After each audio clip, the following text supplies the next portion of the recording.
Hey, everybody, and welcome to And Action episode 24 Special Effects. This week, we're going to keep that spooky feeling alive throughout October, sticking to a lot of our spooky horror movie theme type topics. And we ain't quitting today with a very key ingredient to any horror movie. We're going to be talking all about the magic tricks behind the movie magic, special effects. Uh, but before we get into that, Mike and I have had a pretty crazy little weekend, little few days. I'm back from a trip to New York from New York. Mike, you are still in Texas. I noticed you have a different background as always. You're like a traveling man lately. You're busier than a fruit merchant, Mike. Yeah, traveling Wilbury. Special thanks to the San Angelo Film Festival. I think they even gave me this nice little light, Tommy, that I can use to help Wow. accentuate myself. And not only that, and then from there, they gave me this little, it's like a little mini setup, right? So, What and is that, like a wind filter, like a wind screen for a microphone? I thought it was for the reflecting of the lights. I thought that Okay. was it. Or maybe it's just if it's hot, you can use it as a fan. But the nicest thing that came in the swag bag, or one of the nicest things, was this San Angelo cup or mug or Wow. whatever, drinking mug, travel mug, stainless steel and everything. So yeah, Well, buddy, I'm in Arlington, Texas. I'm on the second leg of my journey. I went to the San Angelo Revolution Film Festival. It was a really nice time. They streamed "Disregard the Vampire," nice crowd, some good Q&A. And then from there, I went to Arlington, Texas, where I'm at currently. And I'm actually kind of have like a pretty slow week this week, but next week I'll be acting in a film for my friend Jamie Reborn, In Like Flint, it's titled. So it should be a fun week. yeah, that's really cool that you were able to kind of do a little 2-for-1, where you were able to travel to Texas, be a part of this film festival, cash in on this glorious swag bag that you got, Yeah. and also act in a movie. I mean, what's better than that? Wow, you really did you got a tote bag? We got Look at that. I mean, I'm not much of a coffee drinker, Tommy, so maybe next time I go up to New England, I'll bring this with God, me. But the snake snake bite bite blend. blend. And then there Huh. was this is the freezer I have in here. I even got they have this cowboy chocolatiers that gave us Get coffee out of here. chocolates. And Little pumpkin on there. It's seasonal. Goes with our theme for And Action and our Halloween theme this October. Damn, Mike, I gotta I'm say, having a good drink. I got what I call film festival swag bag envy, because Well, I went to the Voices Rising Film Festival, and hey, listen, we had a great time and it was a terrific event. We're gonna get into that and more and why it was such a great time, but I didn't get so much as a goddamn cup of coffee. And well, you it's a got all southern this shit. hospitality, buddy. You got all, yeah, I guess it is that Southern hospitality, man. I think, no, that's not true. I got a complimentary glass of champagne upon arrival. Um, I got a nice knockout blonde hat, but it wasn't provided by the film festival. It was provided by uh, Rick, our producer. Yeah. So, look, I hate to compare swag bags, but you definitely have cashed in on this one. And you got a movie role to look forward to next week. I'll tell you a little bit about my weekend. It was kind of funny. When traveling, I was traveling with the whole Verdi Productions team. And when traveling, we like to stay, occasionally, we'll find like a cool casino to stay at. And, just doing some research. We're looking online. Turns out there's this place called Jake's 58, which is, not too far from where the festival is. It's only probably 15, 20 minutes away. So we're like, oh, cool, casino. Thursday night, we'll maybe watch some football, one of the cool sports bars or something. And, online, like a picture can look pretty cool. Let me tell you something. We get to Jake's 58. It's one of the dumpiest fucking places I've ever been to in my life. We're all like, good God, I got to take a shower after being in this facility. Um, and if you were to shoot a 1990 film, like I need a film to be take place in 1990, you could roll into Jake's 58. You could press fucking record on your cameras and even the clientele would their clothing would probably still be from 1990. You Zumbas, wouldn't Zumba yeah, I pants. don't even know that you would need extras. I think you could just let those cameras roll. Uh, so not to go down a rabbit hole, but we stayed at a very interesting place. But the positive stuff, Mike, we gotta focus on the positives, and the Sure. positives were, what an amazing time it was meeting Kelly Maloney for the first time face to face. Uh, Knockout Blonde played. It was a real winner with the audience, and you can just tell. I mean, I've been doing this long enough now where, like, you can tell when you're watching a film of yours with an audience, a group of more than 50 people, we'll say.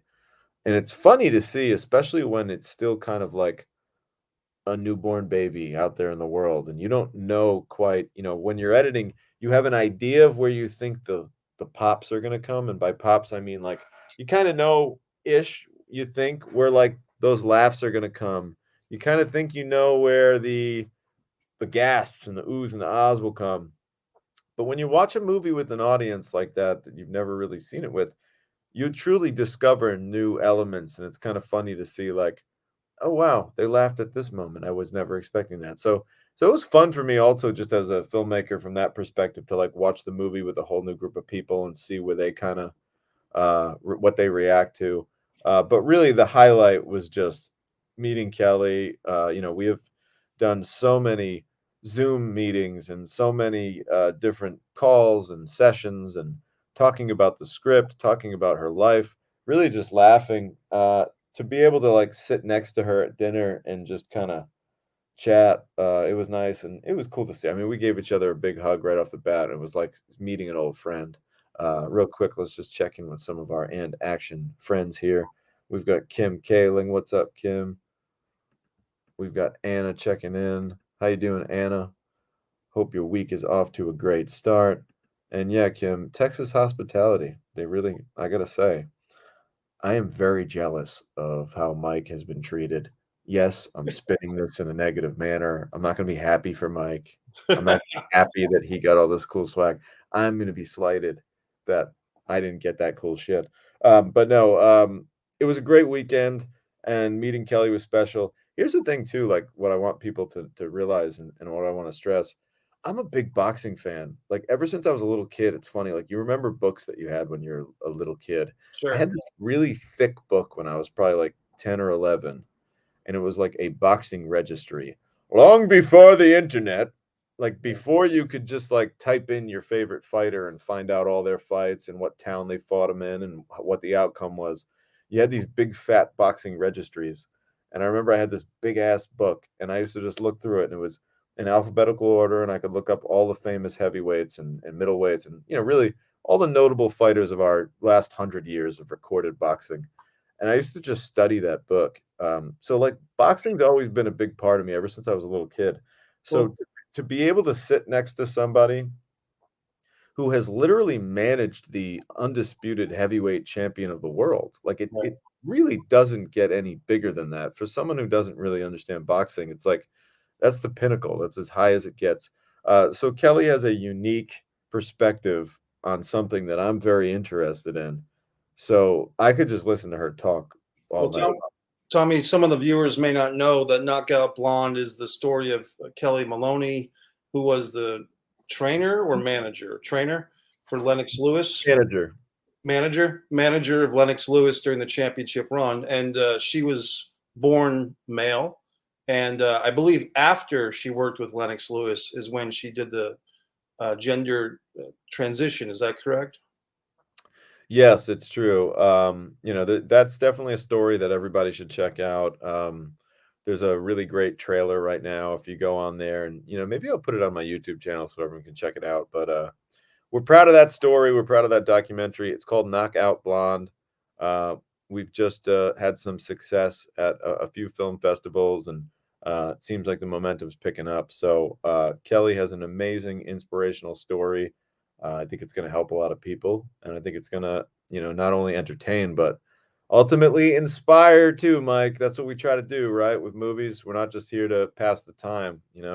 At the end of the day, I feel like every movie should have a duality to it where, you know, it's gonna entertain you, but also you're gonna walk away with something that in some cases can change your life. You know, movies really can change people's lives. And I think this is one of them.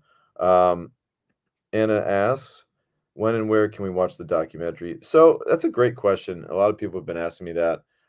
Most of my movies go through the traditional route, which is, you produce the film, you have a distribution deal in place, you deliver the movie to the distribution company, and then the distributor puts it out, and you get a date, and then boom, you're off to the races.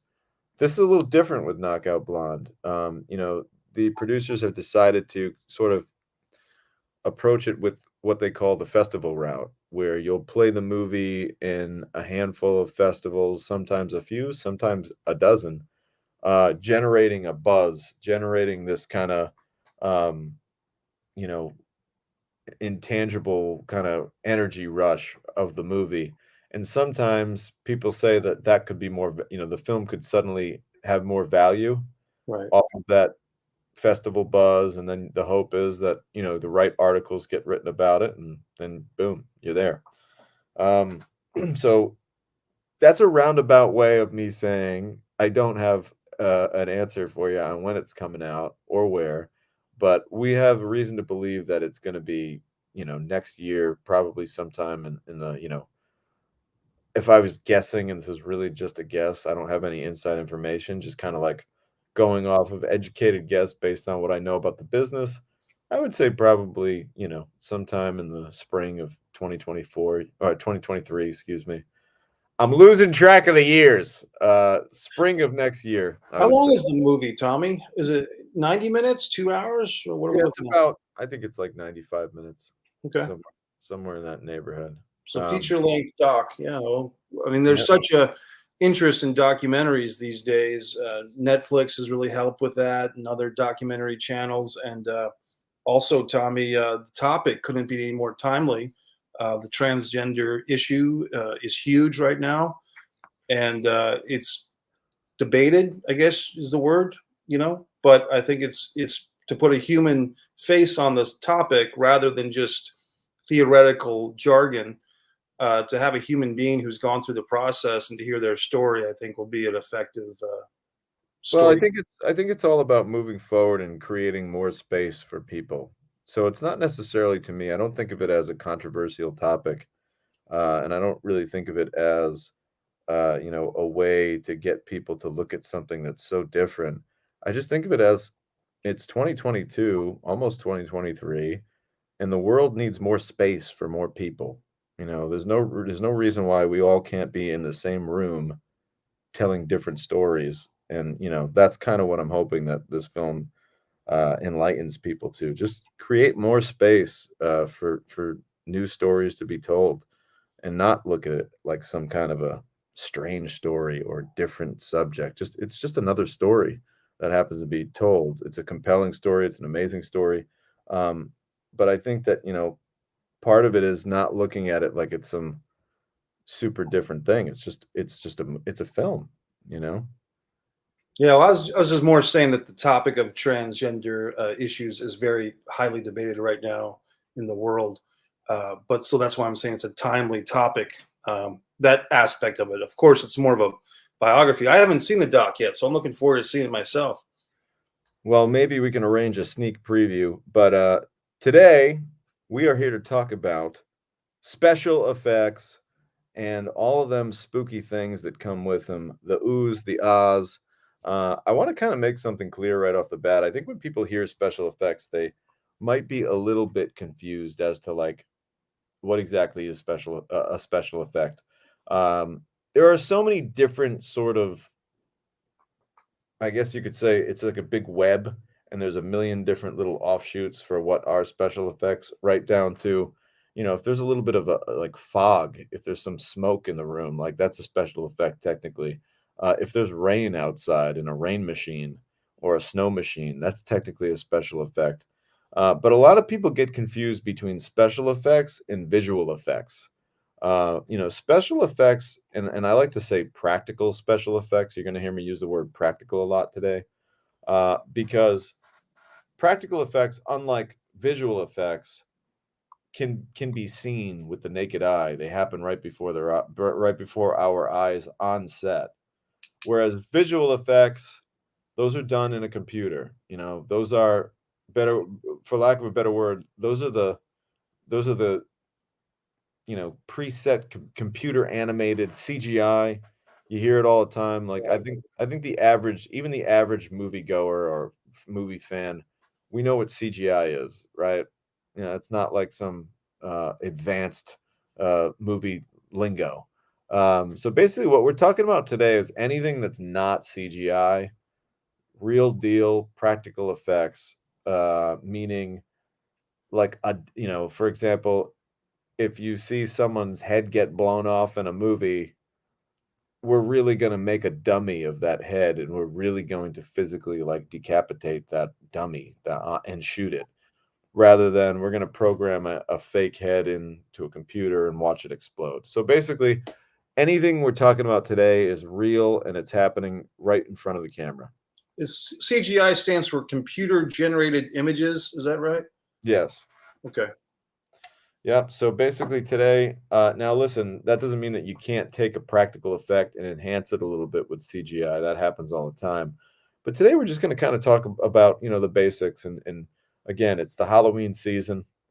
It's that time of year when spooky movies tend to shine and get their front seat, whether it's on TV, you see them all the time, or on these various platforms, they'll be featuring them.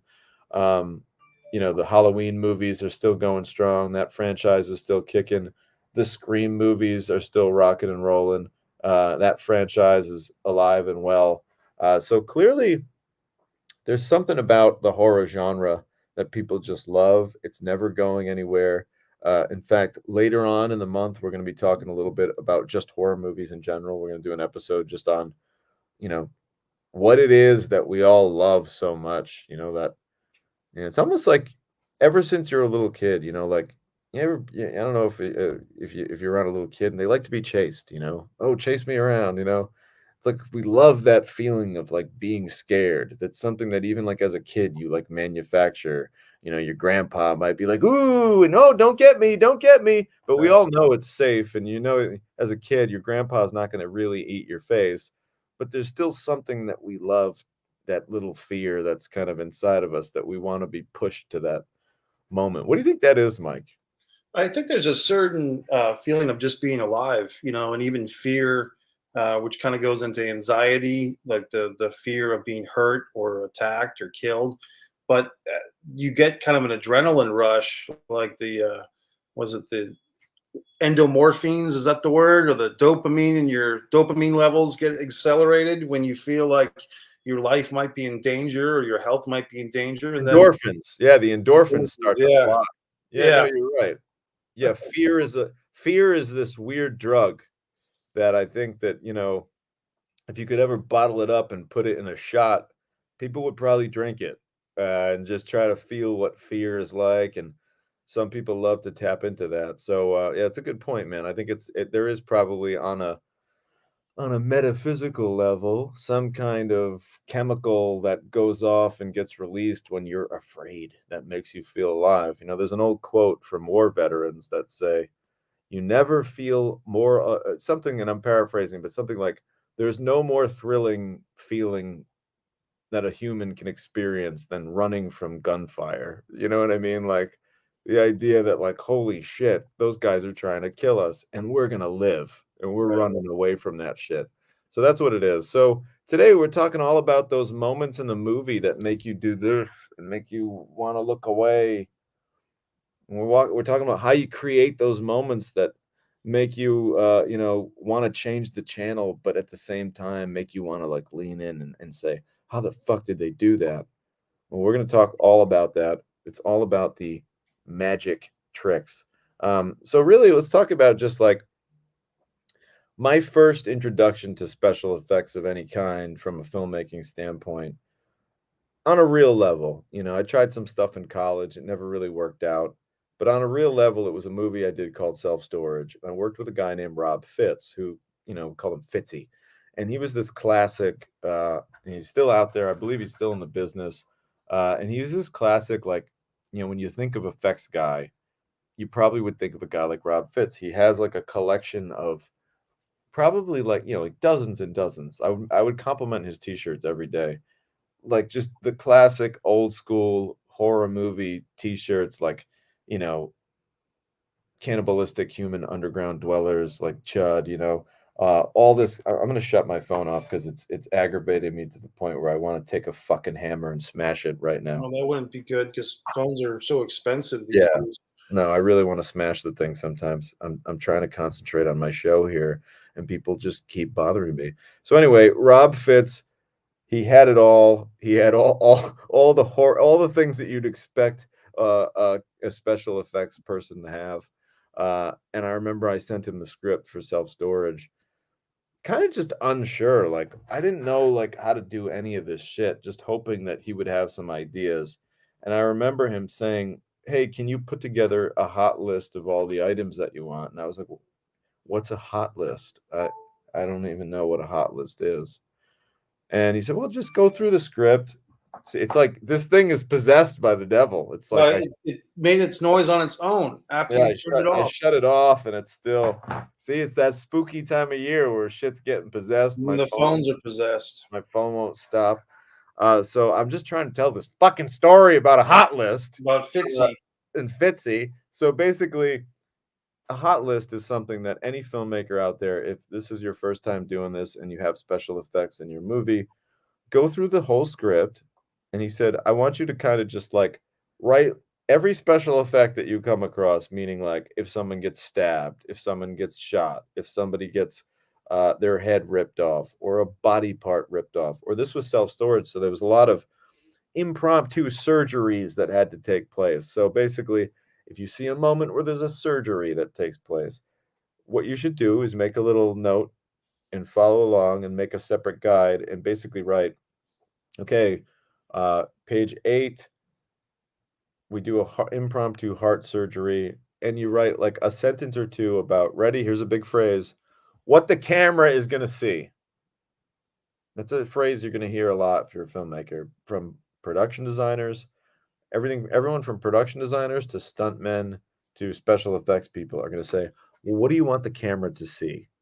Because it's all bullshit when you look at it in the script, right? It's all like we see a bunch of words and they explain or describe something and we get a vision in our mind of what that is. But at some point as the filmmaker, you need to really get a fucking camera and point it at some shit Right. to articulate what that says on the page. So you're going to hear that a lot. Well, what do you actually want the camera to see? So in your hot list of effects, you should be writing down what you want the camera to see. So Fitz put me on to, and I'm like, how are we going to do this surgery? We're doing a lot of these intricate surgeries where you'll see like a scalpel cut a portion of a person's chest and actually go in and remove like the heart, something like that. He said, well, we're going to use a bunch of dummies, torsos, not even a whole dummy, just like a portion. So I realized that, like, wow, like you can do a lot with just like, this is going to be one of the weirdest statements that I've ever said. And I hope it doesn't get taken out of context, but you can do a real lot with just like a portion of a torso. Yeah. All right. You can a portion with just you don't need the whole body when you're doing Sure. special effects. You just need that one little portion so that the camera can see a hand go in, make an incision, pull some shit out, put your goop, put your blood, put your sinew all up in there and yank it out. And it looks real when you're in a close up. So you don't have to, in other words, you don't have to get a whole body mannequin to represent the scene and get the same effect for the viewer. Just the torso will do, just a chunk of the torso. Yeah, that's all you need. Sometimes just a torso. And it's the same thing with, there was a really cool, sort of like a knee replacement surgery effect in self storage. And I remember Fitz basically showed me like, no, we just need like just this one little fake leg. It doesn't need to be this big thing. Because again, that's the magic behind the movie magic. I'm going to say that probably a few more times until it's like almost borderline fucking cheesy and cornier than it already is. But really, like, a lot of movie making is science. Just like, you heard it all the time, like, if you watch any of those old movies, like, The Illusionist or The Prestige, a lot of these, sort of pioneers of the pioneer prestidigitators, the first ever magicians, were really just scientists. Right. They really were just had a hyper awareness to things like chemical changes, things like the ability to utilize different types of light, different types of you know elements that could make people believe, and that's all that special effects is. It's just a way to trick the audience, and we even have the benefit of being able to call cut, move something, and do it again. So Fitz was the first time that I really did any kind of effects, and he showed me kind of, just how you don't always need to do a lot to show, and you can a little bit goes a long way when you're dealing with fake body parts and torsos and things like that. Also, and this is a shout out. He's on that big movie set in the sky right now, and that's Phil Skippy Adams. Oh yes. This was my first encounter on the movie set of Self Storage with Phil Skippy Adams, who's no longer with us, but his memory lives on through all these great films that he's worked on. So yeah, we'll drink a swig of Red Bull to Phil. And basically, what I loved about Phil was, Rob was a little bit of a higher dollar effects person at the time. Right. Just had more experience, sometimes in the film business. And I'm going to say this I'm going to dance around this because I don't want anyone to think that I'm talking any kinds of shit, because I'm not. But just because you have a higher rate doesn't always mean you're the better artist or the better worker. It just sometimes means that you've been in the business longer and your rate's higher because you can warrant that rate because you have more experience. So there were some days that I couldn't afford to have Fitz on set. And on those days that I couldn't afford to have Fitz, I had Phil Skippy Adams filling in. Uh, and I remember, again, I'm not trying to dunk on Fitz. It's not that I didn't like this. It's just that sometimes the more experienced guys, they're not as flexible on the day. They're not as energized and charged up to try something new. So if Yeah. you throw them something different, they might be like, and Fitz didn't do this, so please don't think I'm saying this, but they might be more inclined to be like, we didn't really talk about that. I don't have that on the truck. It's not in my kit. I can't do that for you. A little more stuck in their ways or regimented than someone who the term would be young and hungry type of thing. Exactly. So Phil was more on the young and hungry kind of side. And I remember this one involves David Gear. It seems like we're giving almost our weekly shout out to David Gear. And the silent member of the podcast. Yes. Yeah, he's our man off the bench, sixth man off the bench. Um, you know, David was in the movie, and it was one of those things where sometimes you'll have a character in a film, and you can already kind of tell, like, oh, this character is going to be bigger than I thought originally. Meaning, like, I'm liking what I'm seeing. I'm going to probably lean on this character a little bit more in the editing room. And he was going to die a little less gracefully, and by less gracefully, I mean like not as cool of a death, probably more of like a throwaway death. And then I remember talking to Skippy and being like, man, we got to give this guy like a glorious death. Like what's a really cool, epic way he can go? Can he be like shot in the throat and then he can like spray blood all over and kind of just like bleed out? And I just saw like the light bulb go off in Skippy's head, and he's like, "Oh yeah, I got this small pump. It's not a big pump, but I've got this like small sort of like water pump deal that I can set up with a hose that I'll run through his shirt, and it'll stick out the side of his collar, and we'll call action and pump it, and boom, that blood will start flying." And I was so excited about this. And I remember like the next day, we set it all up, we shot it, and it looked fucking phenomenal. The blood was spewing. We backlit it so that you could even see like the little droplets of blood. Just like looked really terrific. And now David Gear's character went from having kind of a, maybe he was just going to get like shot in the chest and flump over. Is flump a word? It is now. I think flump. If you get shot and slump over, I think you actually flump over. Because it's fall and slump. Yeah, he's and so maybe land is in there somewhere, like a yes. hybrid of 3 or 4 words. Yeah, he gets shot, he flumps over, Right, he flumps over, and then, falls into a lump, flump. and yeah, and now instead of just flumping over like no one gives a shit, he's spewing blood, and it's glorious, and as an actor, you can imagine, Mike, wouldn't you rather have some glorious death rather than just flump on over? Yeah, I mean, if you're gonna be in a movie, if your character survives, you always have a chance to be in the sequel, but if you do get killed, it's better to go out the most exciting and brutal and violent way possible, not just a flump. Because people remember that, Yeah. whereas, you don't wanna be a forgetful flumper. I mean, Okay. I remember Arnold Schwarzenegger dropping off the guy in Commando off the cliff and saying, "Remember when I said I would kill you last? Yeah, I lied." You I know, and lied. that's quite some time ago. But just that little bit of comedy in the killing scene of a bad guy, it It sticks goes a out. long way. There's nothing like a memorable death.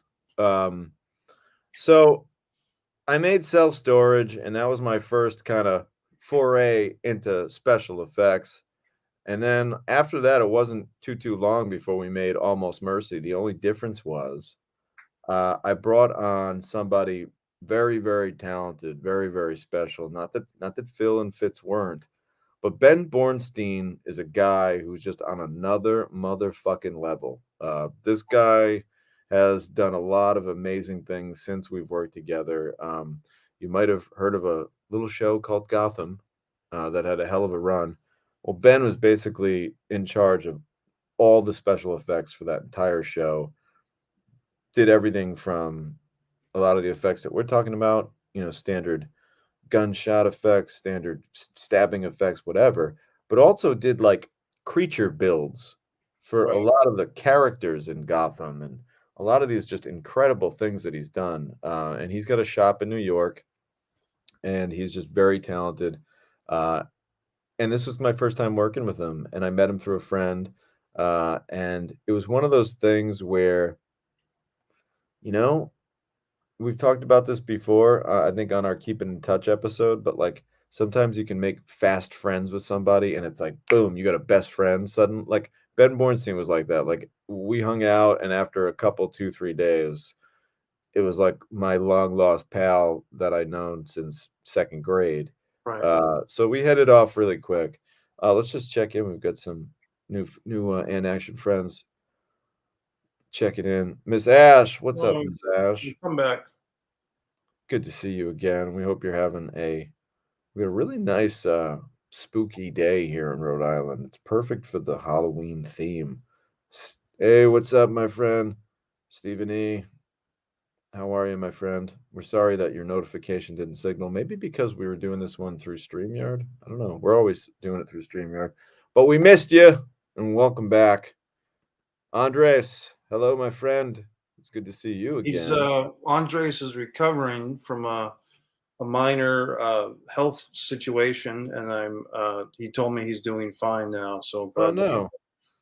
Well, he's better now. He's fine, but Oh, I'm sorry to hear that, Andres. I'm glad to hear that you're doing better, though, and hopefully, talking about some really gruesome special effects and seeing the death and dismemberment of others will make you feel a little bit better. I know I always feel better when I see someone's head get taken off. I'll be back, he says, in the words of Arnold. All right, it's good to have everyone here. Everyone is with us. Seems like we got a good bunch of our and action team and action with us. All right, so Ben Bornstein, basically, this guy was just like kind of on another level. Quick backstory, but he was trained by a lot of people out of Los Angeles. He spent a lot of time in LA. Worked with, I believe, that Greg Nicotero and like just a lot of like you know, there's sort of like this. It's almost like being a black belt. It's almost like some kind of like a Jedi Order shit, but the true, really talented LA level special effects artists, it's a little bit cloak and dagger, a little bit who you know, a little bit of like, oh, he had an internship at this shop in LA and he just learned so much. So Ben's one of these guys who he has what they call in the business, you'll hear the LA touch, which right. means no offense to anything in on the East Coast, but there's a reason why Hollywood's in Los Angeles. You know, like that's where like kind of the best are going to be, just because that's where the most work is. So that was Ben, and Ben turned me on to a lot of really cool things. You know, on Army of the Damned, there were a lot of builds. You know, meaning we had a couple of characters named. There was one character named Sledge Fist and one character named Blade Fist, and they literally like this is like sort of a zombie type movie, Army of the Damned. You can go back in the archives and check it out. But basically, these characters become these zombie type demons and they weaponize, meaning like they literally cut their arm off and insert like a sledgehammer into their arm so they can use their whole arm as a hammer. And the other Right. one like cuts their arm off and uses it as a blade. And so basically, kind of like on like a Wolverine ripoff.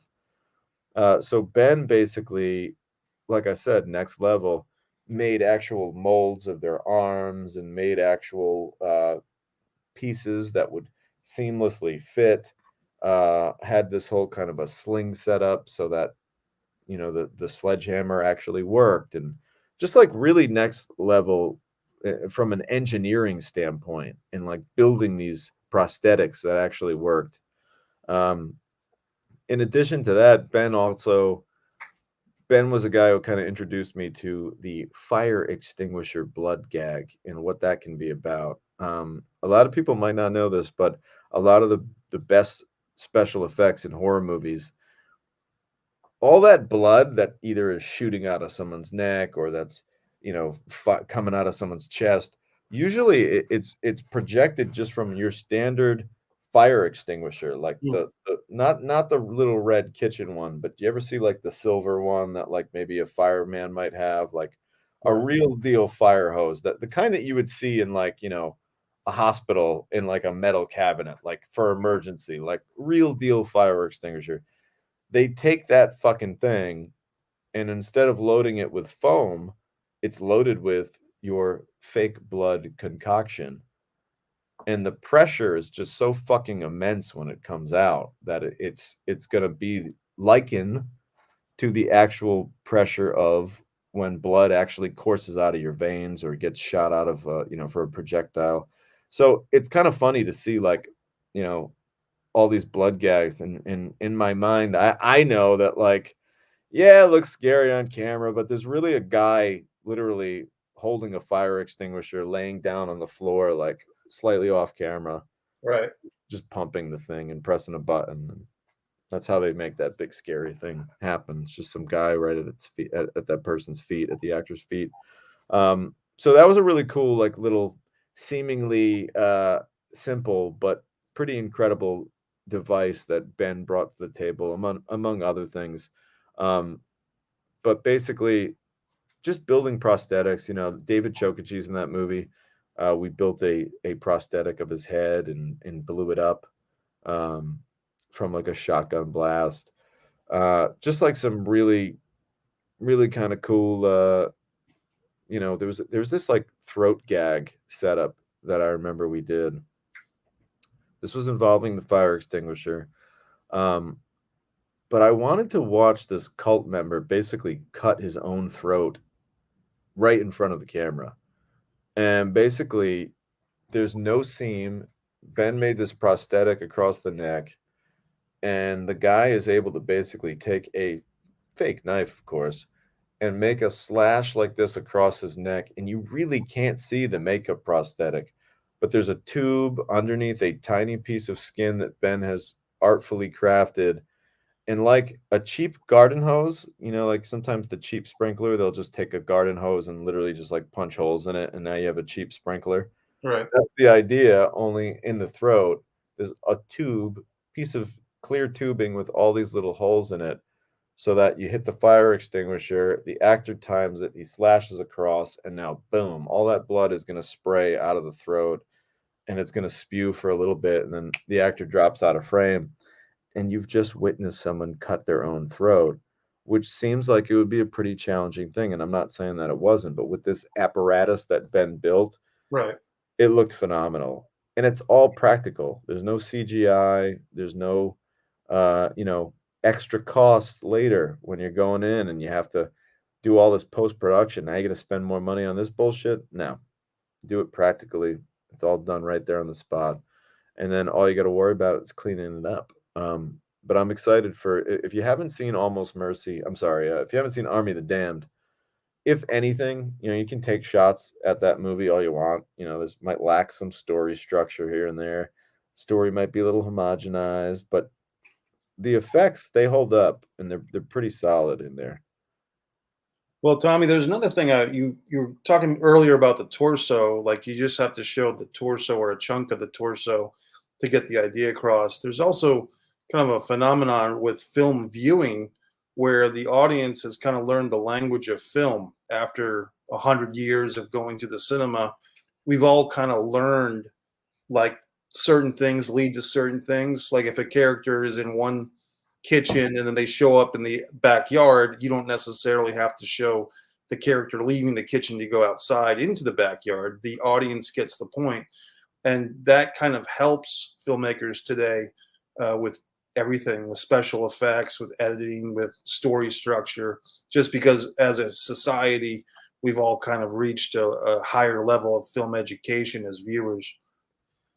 There's no question about it, Mike, and I think that you play to another point that I was gonna get into a little bit later, but we'll talk about it now, and then I'll keep moving. But basically, you know, don't do a special effect just to do it. Like sometimes, like anything else, like an explosion, like a makeout scene in a movie, like too much of anything is not good. Right. Obviously, in any genre movie like this, like, there's a reason why people are watching horror movies. They kind of expect to see these things in the film, so you wanna deliver that. You don't want anyone being disappointed. I've done that before. I made a movie called Anders Manor, and, we even talked about this on one of our past podcasts, but I don't think I put enough special effects in the horror movie. It's a horror movie. Where are all the special effects? So, like, they gotta be there, but don't just do them to do them. And I guess a better way to say it is if you're talking about just fright and scare what's scary, sometimes it's scarier to cut away, to have the camera kind of pan away and not see it and hear it maybe, like you hear something grotesque happening rather than actually seeing it. Because then your imagination can do things sometimes, way paint a way more grisly picture than any image could. And Um, the biggest example of that, or the most classic, is the Alfred Hitchcock Psycho shower scene. You see a lot less. People remember seeing more of the violence in that than is actually on camera. Yeah, because you're just taking advantage of everyone's most vulnerable moment. I mean, I don't care, who you are. We've all had that one moment when we're alone in our house in the shower and we say to ourselves, like, man, now would be a bad motherfucking time to have someone come and try and kill me. I'd be Right. pretty vulnerable. Wouldn't even hear him. Um, okay, so back to Ben Bornstein. I loved working with Ben so much that a few months later, I made a movie called Almost Mercy, which we've yet to do a deep dive on, and I've been kind of saving that one because we can't do all the great topics one after the other. Then we wouldn't have anything to talk about down the road. So I'm Sure. I'm saving Almost Mercy because that is Mike probably knows this, but I don't think Team and Action knows. I think Almost Mercy, although Vault is a close second, I think Almost Mercy is my favorite movie that I ever made. There's something about it's almost like, an artist's early albums are, like, Right. special to them because that's when we were struggling, that's when we really had to kinda, beg, borrow, and steal to make our film. So Almost Mercy is a special one, and Ben Bornstein was right in the thick of it, and we did a lot of amazing things. It was nice because I had just worked with him on Army of the Damned. I knew what he was capable of. Now, as I'm writing Almost Mercy with B. Dolan, I'm able to kind of think, "Okay, what can Ben do, and how can I utilize that shit, on this, for his skill set?" So we've done a lot of really cool things. I'm gonna talk about it more when we do a deep dive on Almost Mercy, but we did an entire torso cast of Danielle Golden, right down to there was a prosthetic heart inside of the torso so that I could see on camera someone basically performing a ritualistic surgery, to where they basically cut that heart right out and be able to yank it out while Danielle is still seemingly in the shot. So that was kind of a cool piece of movie magic. I remember We went to the special effects house with Danielle way ahead of time and did the cast of her chest and torso. Back to the torso, Mike. This has been a big week of torsos. And Yeah, what torso you mania. I'm watching the Jeffrey Dahmer show, and he did an Mm, awful lot with torsos, but this is what we're talking about is totally different. yeah, And if you haven't seen Dahmer on Netflix and you like scary things or really just compelling drama, I mean, wow, producer Ryan Murphy has outdone himself on that one. But back to our topic here. Um, just like really great things, like there's a scene where Bill Moseley gets a hatchet to the head, spoiler alert. And I remember thinking like, how the fuck are we going to do this?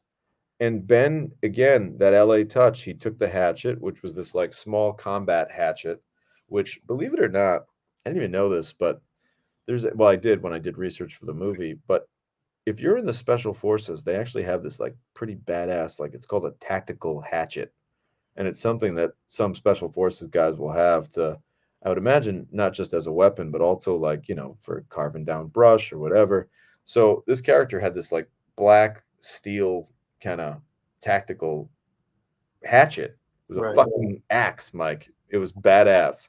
So Ben basically took that hatchet, made a mold of it, made a light plastic hollow version of it, stuck that hollow version inside of Bill Moseley's head, Mm, and then it was kind of just like one of those like, Halloween gags when you got the thing sticking out of your head. We shot what's called a whip pan, which filmmakers out there, if you haven't experimented with the whip pan, it is one of the most effective tools ever in cinematography to the point where it works so well that you say to yourself, this isn't going to work. This is going to be so fucking dumb. How's this going to work? Trust me, it works. And it's as simple as you have two axes now. Ready? You got the fake axe in Bill's head, which is already there. And now you got your movie axe in Danielle, our actor's hand. She steps up, camera's on Danielle. She whips the axe like this, like she goes to throw it, never lets go. That's a big part of it. You don't want her to let go because that could kill someone. But she whips it, and then you whip the camera as she's coming down.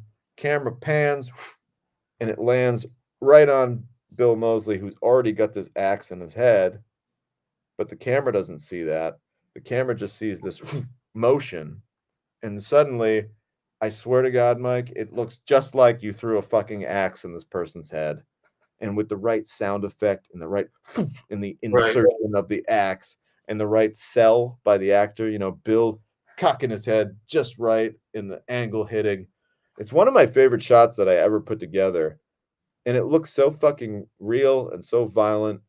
Uh, and when I tell you, it seemed almost comical and silly as to how simple we were shooting it, but when it works, it just works.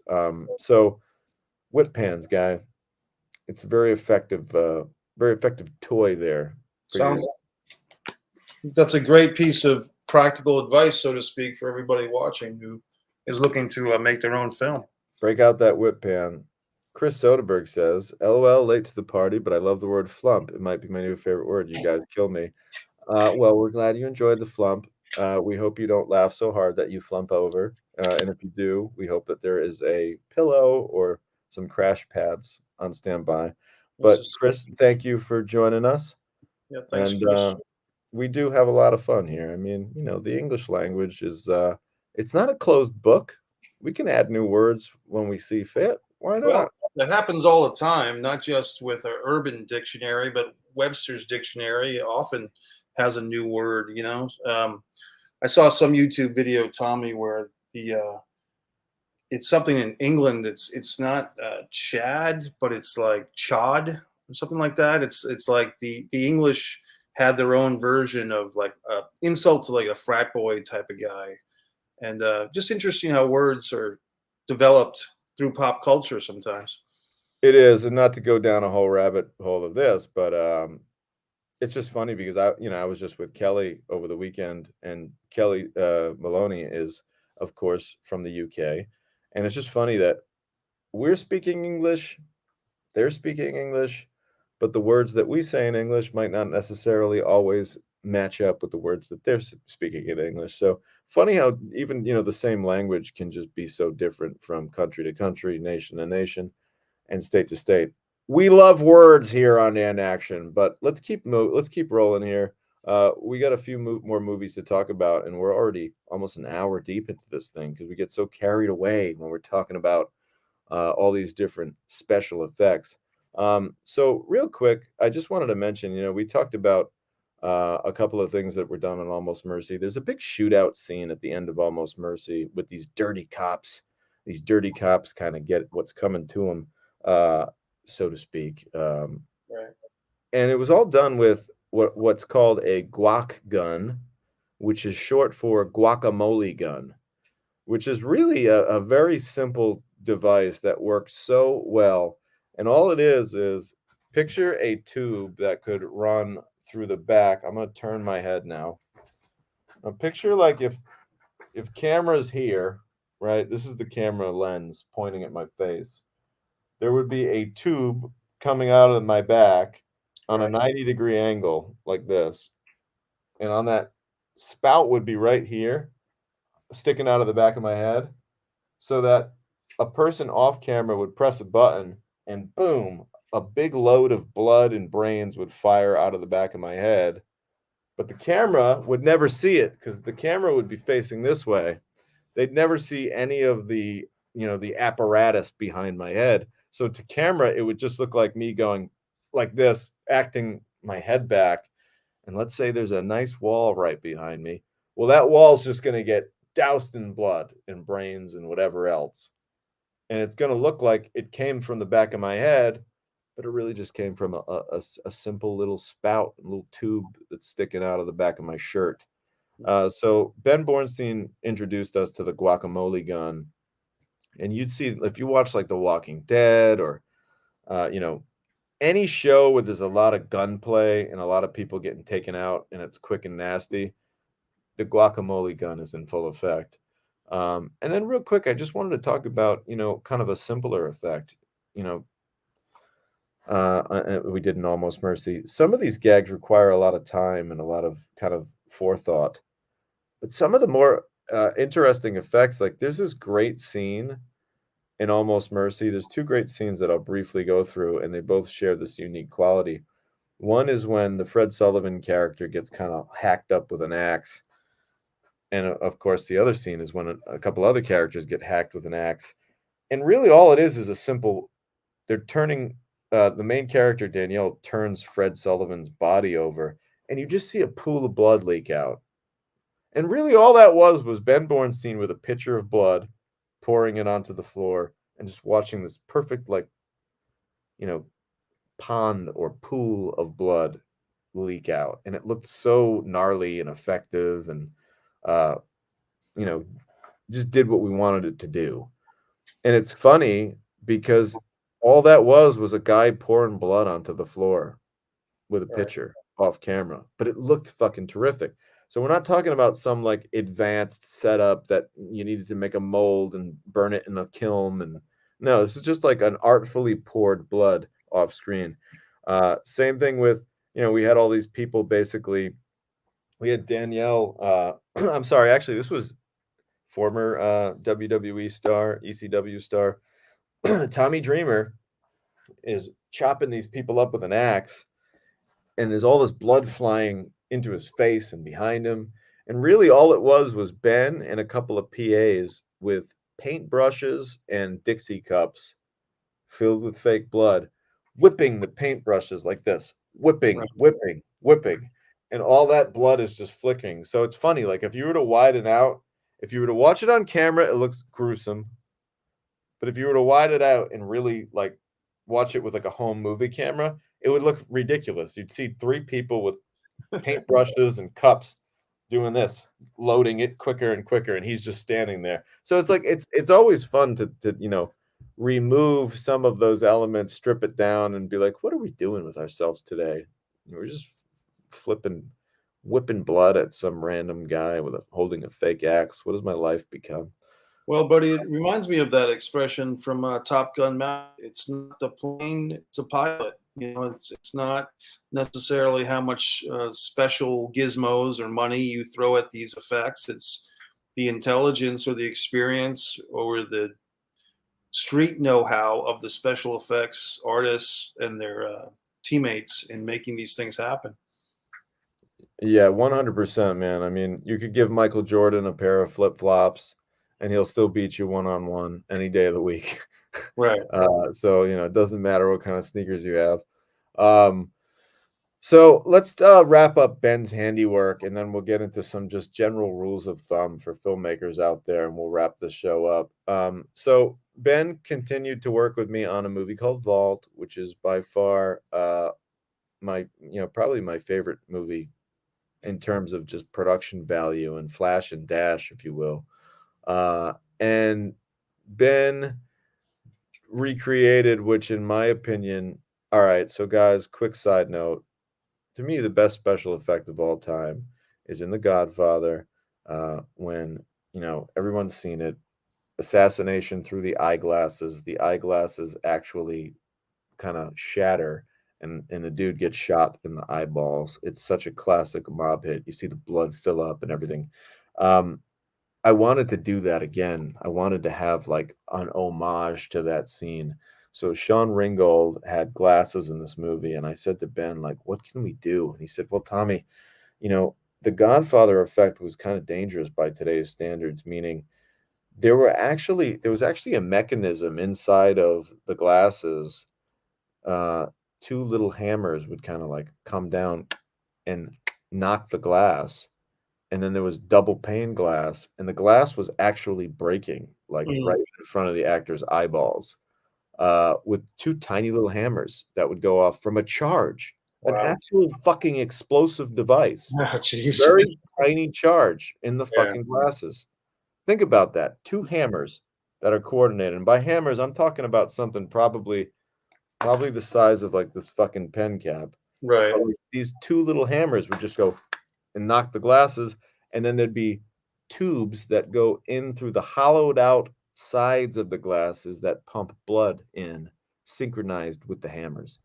Well, I couldn't do the hammers because it was too dangerous, but I could have them pre-cracked, and along the same lines, instead of it being a hammer, it was actually air pressure that just caused this crack.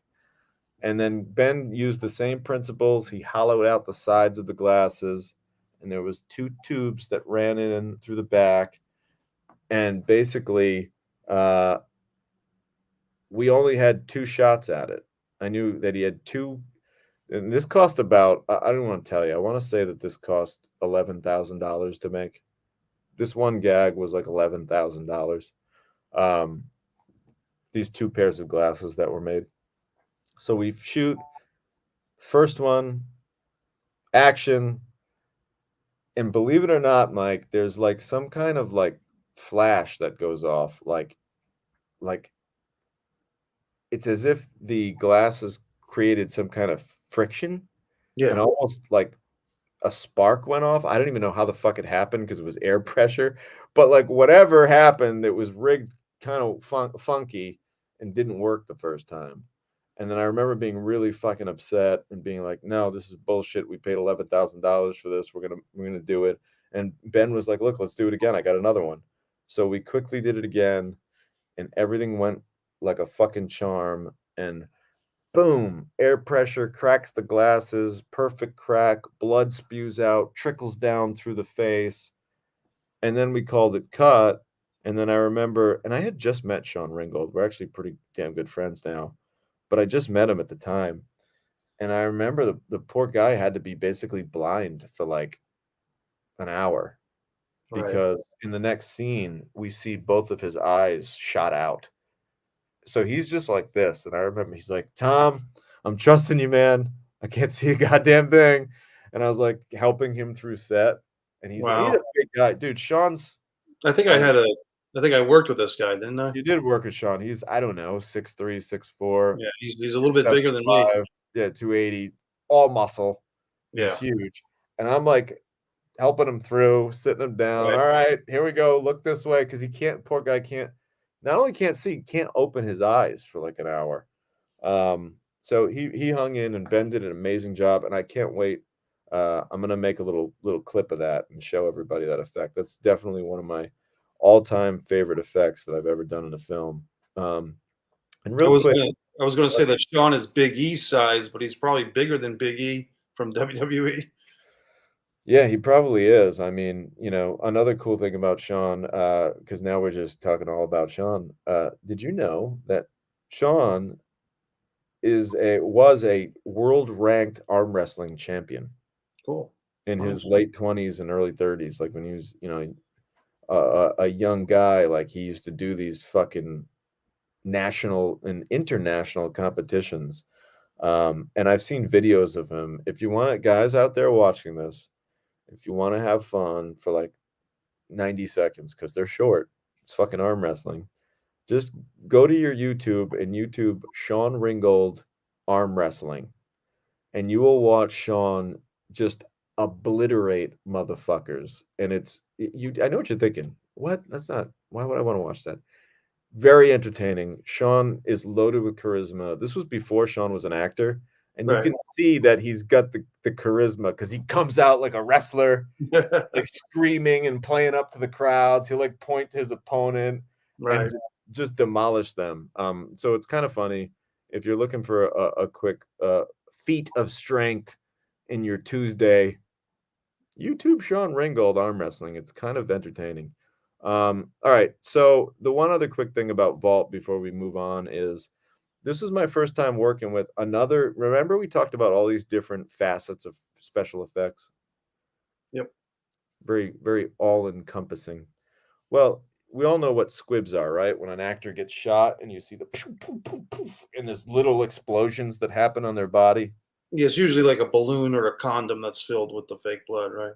Yeah, well, that is a special effect. And I worked with a gentleman by the name of John Ruggieri, who is extremely talented, and he's what you'd consider a pyro guy, pyrotechnics. And that's what he does. And he's not only is he a terrific guy, but he's just very talented and really one of the only people in Rhode Island that's qualified to do this.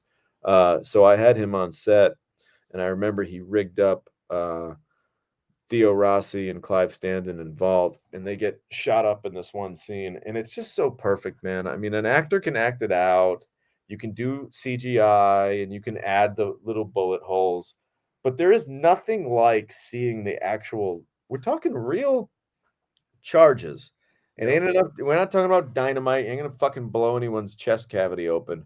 But these are tiny little like caps that go off on the person that basically, like Mike said, will detonate a tiny bag of blood and sometimes guts, and fabric, to dust particles that make it look like you really shot somebody. That's that movie magic that I just love. And I remember, to that same point, this was also, it's funny, in hindsight, sometimes you spend a lot of time on a special effects and a special effect and you don't end up using it in the movie. John had rigged a bunch of kind of ricochet hits. There's a scene where it got cut, but there's an original scene where Theo Rossi's character just walks into a pawn shop, and to show that he's serious, just kind of boom, boom, boom, boom, boom, and like starts shooting the place up.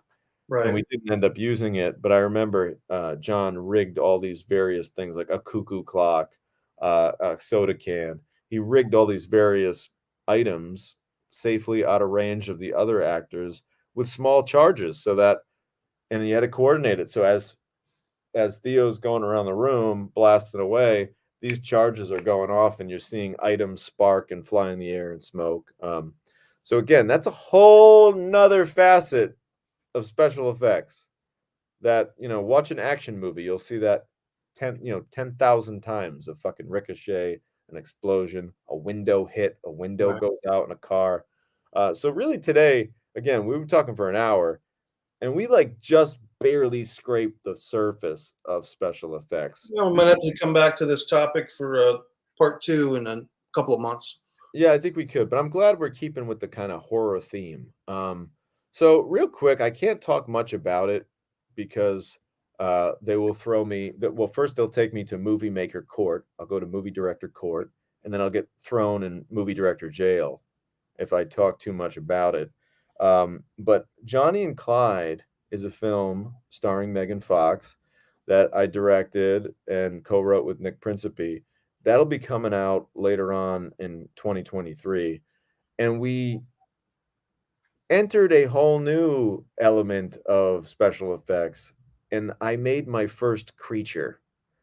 So again, I can't talk too much about it, but Johnny and Clyde includes a creature, which is a another worldly monster type character that is actually there to fuck shit up.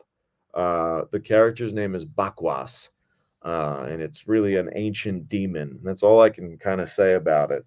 But I got to work with an artist by the name of Doug Sackman, who came up from, I want to say he's from the Pennsylvania area. And he came up from Pennsylvania. I believe he works out of Philadelphia most of the time. And he came up and really just leaned into this Bakwas character. Nick Principe, who co-wrote the movie, also is a stunt person, so he is used to wearing suits and playing creatures. So he had a lot of input in the Bakwas character as well. So I'm excited for people to see Bakwas in Johnny and Clyde because, and earlier in the show, I talked about sometimes you have a marriage of special effects and practical effects that kind of comes together. Bakwas is a perfect example of that, where yes, he's practical, he's in living color, and if you saw him right in front of your face, you'd be pretty fucking scared. But we take it one step higher and go up a notch in the post production room there, and we enhanced them with some visual effects as well. So I'm excited for Bakwas. Y'all will be seeing that real soon. Before we get into our rules of thumb and close the show out, let's just see here. Anna says the word chav is Oh, slang that's what it was. Thanks. young knob. Young I knob. watched a whole video on this thing, and chav was added to like the official UK dictionary that in 2004 as like the word of the year. So thanks, Anna. Thank you for that info, Anna. And of course, great point, Mike, from Stephen E. Especially for October. Yeah, man, I don't know about you, but I am totally in the horror mood right now. I decorated my house. I got the old I don't go too crazy, but I got a couple of little, A little pumpkins. skeleton in there, don't you? Like a kind of a I, creepy I've skeleton. I've got a life-size skeleton that I'll occasionally, like, every couple days I'll move him so that, Yeah, maybe if the kids in the neighborhood think he's actually moving around, and maybe it'll right. freak him out a little bit. I got some pumpkins, nothing too crazy. All right, so rules of thumbs. Rules of thumbs? Rules of thumb. Sure. Hey, I guess they could be more than one. Yeah. All right, so time doesn't always coordinate, doesn't always allow for this. But if you have an effect that you're kind of unsure of, and it's not incredibly expensive like the $11,000 pair of glasses that explode, you might want to test your effect out like way ahead of time. And sometimes you can even ask, and trust me, like any good effects artist will just do this anyway. They'll just break out their iPhone and be like, "Hey Tom, check it out. I just tested this effect in the lab. This is what it's going to look like in camera." Right. Uh, but for whatever reason, if an artist doesn't present that to you, don't be afraid to ask them, like, "Hey, can you send me a quick camera test? Doesn't have to be well lit, doesn't have to be anything crazy. I just want to see how it's going to work." Because I've seen this happen more times than you think, where you can't even fucking imagine. But wait, it's like, wait a minute, hang on. This is the first time we're trying this, like today. Like Right. I'm shooting in an hour. It's costing us tens of thousands of dollars, like a minute to be here, and this is the first fucking time I'm gonna see it. That doesn't seem right. Right. So test your effects. It's to me, it's like almost a no brainer. Um, Again, it doesn't have to be with blood. Like if it's a blood effect, test it with water, just so that I can see like where the fucking, where it's gonna spray out. Uh, Here's another one. I've been a victim to this, man, more times than one. don't spend too much time on something that you might cut. And I know what you're thinking. Well, how will I know that? Some of that's just gonna come down to, like, that director's intuition where, we've all been on set and gotten what I call carried away with effects. Effects are a lot of fun, man. Effects are one of those things where it's a sellout show at the monitor. There's standing room only at the monitor. And what I mean when I say there's standing room only at the monitor, I mean, like, normally when you're shooting a movie, it's gonna be the director, script supervisor, maybe a producer by monitor. That's about it. Once in a while, your production designer might check in, take a peek. Hair and makeup will take a peek, but everyone pretty much fucks off. When you're doing a big effect, suddenly you look up, you got 2 dozen people crowded around the monitor because everybody wants to see it. It's exciting. It's Sure. not just all day long you've been watching 2 actors talk to each other. Now suddenly you get to see something happen. Right. Um, but with that, you can get a little carried away sometimes. And maybe you got what you needed on take 1 or take 2, but the energy's up and everyone's having fun and, "Hey, let's do that again. Wanna do it again? Yeah, let's do it again." Everyone's excited. It becomes if you're playing more to the crew and the cast to entertain them and doing what's best for the production of the movie, which is once you've got it and you feel reasonably confident you've got this in the can, so to speak, time to move on. Yeah, what should have only taken you 15, 20 minutes can easily turn into an hour time suck. And you're like, "Oh, fuck, how did that happen?" And it's like, "Yeah, well, because you were all laughing and having a grand old fucking time at monitor blowing up the second head that you probably didn't need to blow up just because you Right. wanted to." So just don't get carried away because listen, this shit's fun, and it can easily be something that you kinda lose track of time on. Alright, and then ask yourself this, now this is gonna betray everything that I've just said in the last hour about practical effects, but ask yourself, would this be more effective as a visual effect?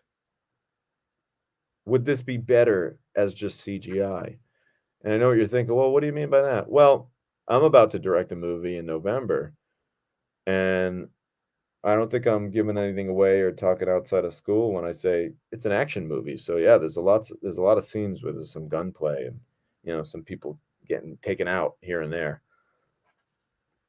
Now, could every single one of those gunshots be a guacamole gun like we talked about, where we see a nice big spray of blood come out? Yeah, of course. You could do every one like that, and everyone would be badass. You could backlight it, would look sick. But I might not be able to shoot the whole fucking movie in time.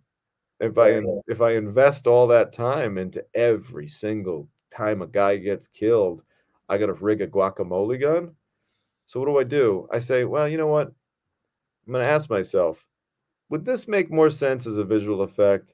And should I just maybe shoot it from a wide angle and see the bad guy pop up from behind the crate and go, 'Blah!' and just get shot, and then I just add in, like, in post, a little visual effect blood shot rather than rigging it up." You know what I mean? Again, you gotta prioritize. So that's what I mean by, like, ask yourself, "Would this make more sense as a visual effect?" Now, if it was my main character that I needed to kill, and it's this big culminating moment at the end of the movie, then I'd recommend, no, no, no, go with the practical effect, do it right, make it look nasty. Uh, but for just it's so funny to even say this. Man, when you make movies, you say some weird shit, but, like, Sure. just for the little kills, Right.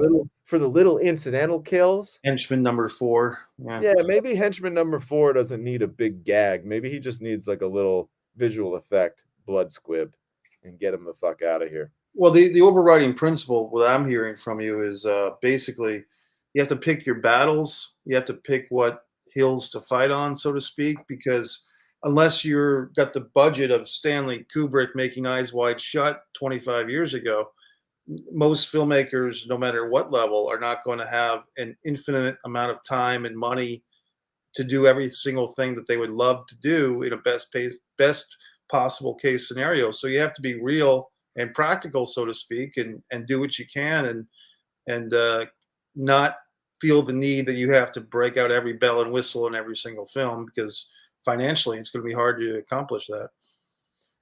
hard to accomplish, and also I think we covered this a little bit earlier, but if I see 10 crazy effects in a movie, I start to get desensitized a little bit. Whereas if I only see 2 or 3 really crazy eye-opening effects, wow, now they might hit me a little harder. Well, I Um, can Tommy, I but go to the movies a lot, and you know that sometimes I go to the movies, and if a movie is very loud, like a very loud action movie, sometimes I fall asleep during those. And the movies that are a little more that build up with scenes, I'm right into it. But if it's an overindulgence of noise and effects, I'll conk out. it's interesting. I think that says something about your personality that you can slumber in all the chaos, Mike.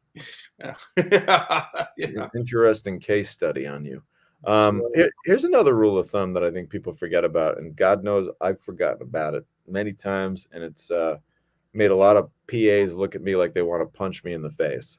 Um, Anticipate the cleanup, people.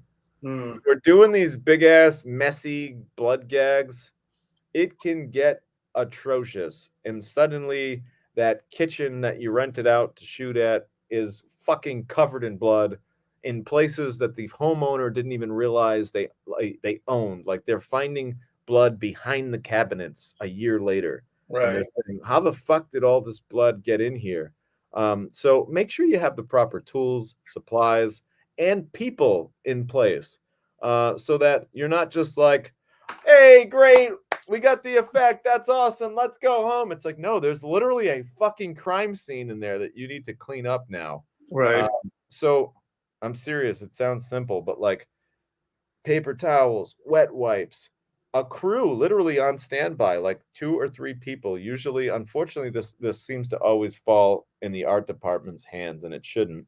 But have those PAs on standby with mops and buckets and ready to go in, and as soon as that blood hits the ground, you go in and clean it because you can imagine, um, once that shit dries, it's not gonna stain forever, but it's gonna become a problem. right. So anticipate the cleanup, and here's another thing, before you clean up, make sure you're done, and I say that because of this. Blood continuity is one of the trickiest things to recreate.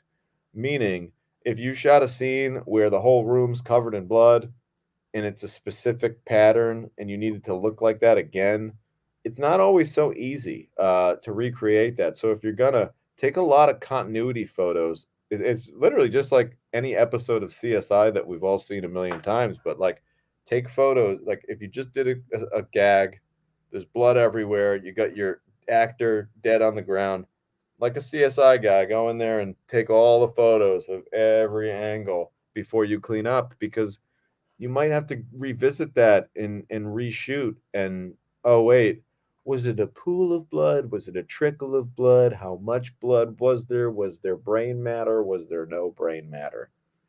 Well, the pictures will have all that information and then some for you. Makes sense.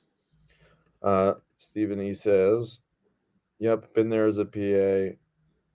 The retake parts are terrible." Yeah, they really are, man. I mean, there's nothing worse than like you do this big blood gag, you got to do it again. You clean the whole room. It's, pretty much spotless. And then guess what? Take two, here it comes again, and you got to go back and you got to clean it all over again. But hey, those are all kind of. I always tell PAs on my sets, like that I'm working on, like sounds nuts, but like I'd rather be doing that. Like I'd rather be doing something as a PA than like standing and locking off an empty parking lot. You know, Right. like if you're cleaning up blood on set as a PA, at least you're on set, right?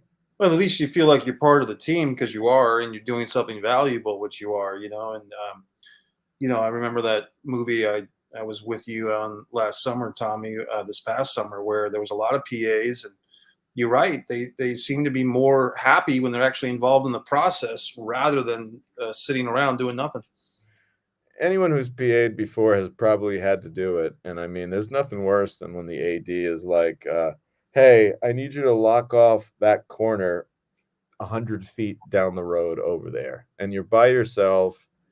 You're cold, you're standing around, there's nobody around you. Occasionally, you gotta, like, you know, tell someone, like, "Oh, no, please don't go this way, we're shooting," and then they're like, "What?" They don't they 'cause they don't see any camera people. They're like, "What do you mean?" And you're like, "Well, we're shooting down the street." It's the worst. My point is, Right. I'd rather be cleaning up blood than locking off a parking lot. So really, I think what we learned today is, that's about all that I have. Oh, wait, I do have one more tip. Here's one more tip for everybody. As a filmmaker, you're going to find that you're never as hot as you are when you're in production. When you're in production as a filmmaker, your stock is high. And what I mean by that is you could invite potential financiers to set to take notice of what you're doing and maybe want to take interest in you and be a part of your next film. Maybe they want to write a check and invest in something that you're doing down the road. Well, since you're never as hot as you are than when you're in production, you should definitely invite any and all potential financiers to set to visit you and do a meet and greet. Now, I recommend choosing a smart day for them to come. If you're going to have investors come to set, you don't want to pick a boring day. You don't want to pick out a day where you're super stressed either. You don't want to pick out a day where like, oh, I got 10 pages to shoot today. This is going to be a fucking bloodbath. You want to pick a day where there's going to be a sellout at Monitor, where there's going to be standing room only to see people get excited watching you make your movies.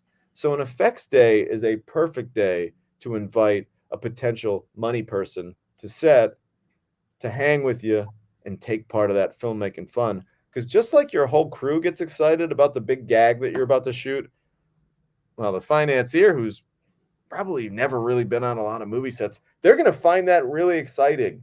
And they're going to go home telling their significant other, wow, you know what? I had a lot of fun on set today. Oh, you should have seen. We did this big special effect. He'll start saying, Right.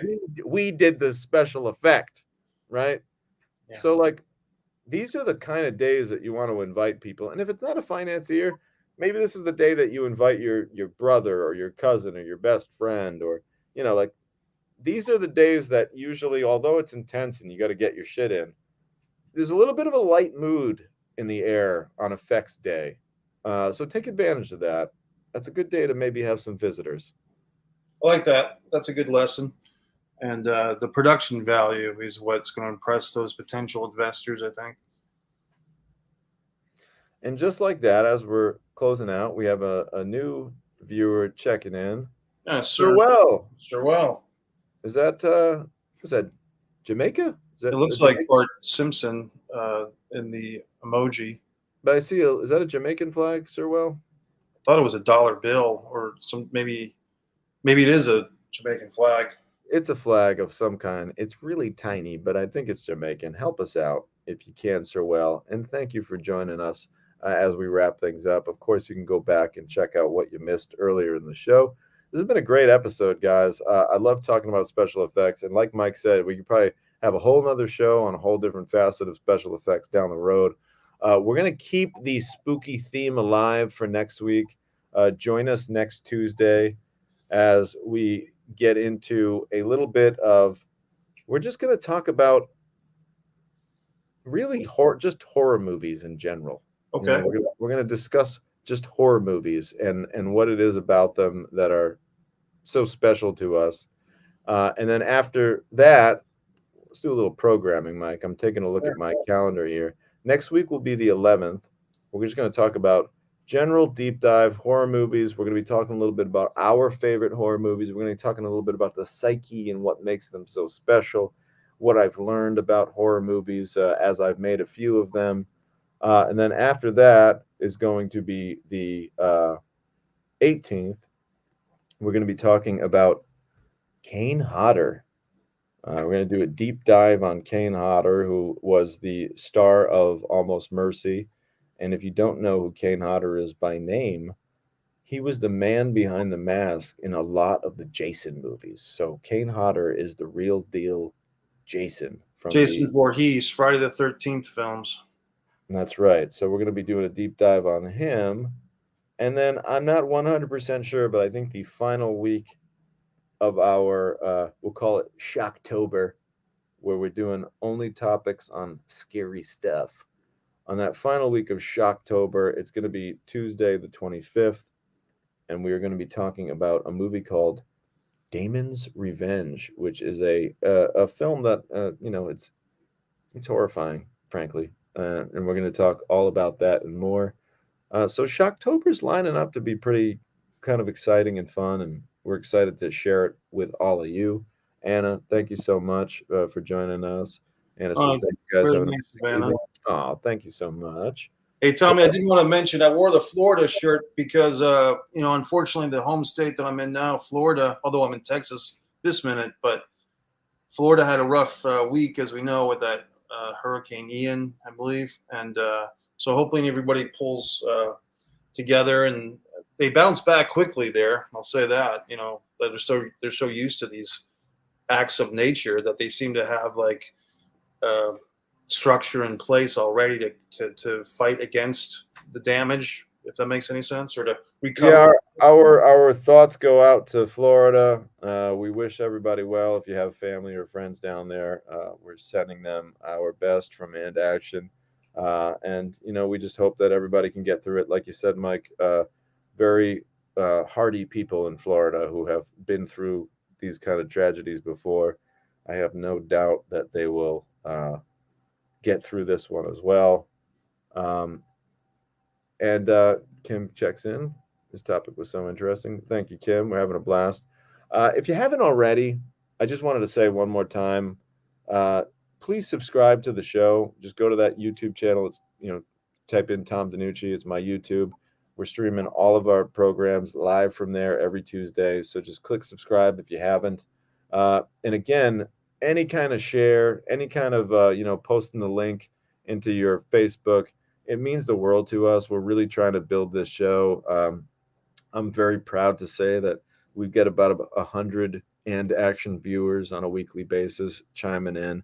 And I know that doesn't sound like a lot. I know that's not thousands, it's certainly not millions, but I'm very proud of the fact that we've got, a group of dedicated people that check in with us every week. It means a lot to me, and we're going to continue to work hard to put out some great shows. And a friend of mine, Ari Brisbane, who's been chimed in on the show in the past, he said something really cool. He's like, you guys are giving out millions of dollars worth of advice for free every week, and I really appreciate that. And it means a lot, man. I mean, we're speaking right from the heart. Mike and I have a combined probably 40 years in the business, and we've been through it all.